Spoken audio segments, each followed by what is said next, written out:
everybody's like, you do get tired. There's not a good story that's attracting anybody to the music to make you go, well, I like this person's story. Right. You know what I mean? It's like everybody's breaking through now. So it's like, but you're not, once again, you're not breaking through for that long. You're not keeping my attention.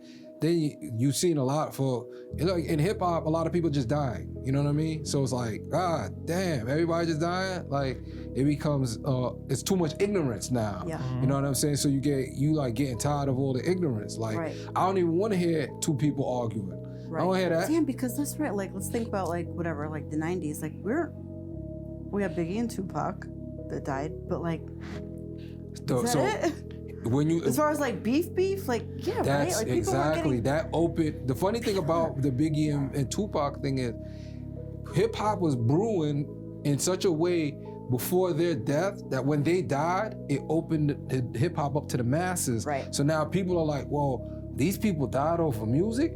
And now you tuning in, so you like buying into the story more. You're like, yo, who's Tupac? But he already got millions of followers anyway. So now you got another couple more millions. Same thing with Biggie. So now you looking into these dudes' personal life, and then what brought them to this situation that made this beef just spill over. Yeah. Now, the thing is, the 90s, there was still the streets.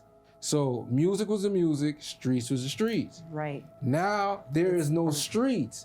The music is the streets. It is the streets. So when you see the artists are getting killed, and people don't understand, in the 90s, the people in the streets that were doing the same thing that these artists are doing were getting killed the same way.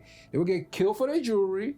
They were getting, the same way these artists are getting killed, these dudes who are looking, like, all right, for instance, when I was young in the 90s, like you go to the jeweler, and if you buy jewelry, you know what I mean? Or let's say you don't buy jewelry, maybe you're a stick-up kid, but the jeweler knows you, and you're like, all right, who got jewelry now? Right. And the jeweler is like, oh, such and such over there, they getting money. Yeah. They making money over there, and let's say on Times Square, they must be selling a lot of crack over there in Times Square. They making money. He just bought a big piece. Yep. So the jeweler is basically alerting the robber of what this person is doing. Now that robber starts going in the street doing his homework, he gonna want to know if this person's heart is good enough that he could go take the jewelry or whatever. Yeah. And if the person gonna give him a fight, gonna take the person's life.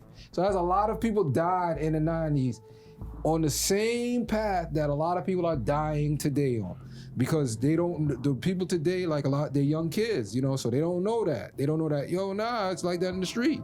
You know what I mean? In the street, if you was big and you was getting big jewelry, they're killing you. They was coming for your chain. They was coming after you. Like, oh, what he do? Why he got a chain? Who he supposed to be? And then they're gonna come test your heart. Right. And if you don't give your chain up, they're gonna take your life and take your chain. And so that's basically what's end up happening now in music. These dudes is like, oh, that's the new dude. Okay, he got the jewelry. Yeah, but it's so much. We're gonna go get him. Doing the research now is so much easier because it's right there on social media. Right. Now look at and now it's so terrible now that it's not even just about the artist. No, it's about. It could be a person like you. It could be people like just if you're in your house and you got a nice house. This is what I done got from my OnlyFans. That's 20 million. I made 20 million off of OnlyFans last year. And you showing your house, and the whole Hartford looking at your Instagram like, oh yeah. Well, I know where she live. And then they gonna run up in your house looking for at least 1 mil because they think that you got 20 mil. Right. So that's like, it's a lot of that going on too. So it's like, man, the world is messed up. Messed up. It's because it's the internet has social media messed everything has up. Ruined society. Yeah, it messed There's everything no going up. back though. Yeah. What are we gonna do? Well, there's not going back. There's going forward because we gotta figure. We gotta understand. Just to use it for the purposes that you're supposed to use it for, and like for a person like you, you're an artist in your craft, so you want to use it to promote your art. You know what I mean? And instead of promoting the fruits of your labor Right. and go, Yeah. I'm selling more subscribers than you're selling, and then Right. that person is hating now. So it's Right. like, because that's really what it is. We got to be mindful of the energy that we're attracting, because Instagram and the social media, it is a devil's playground at the end of the day.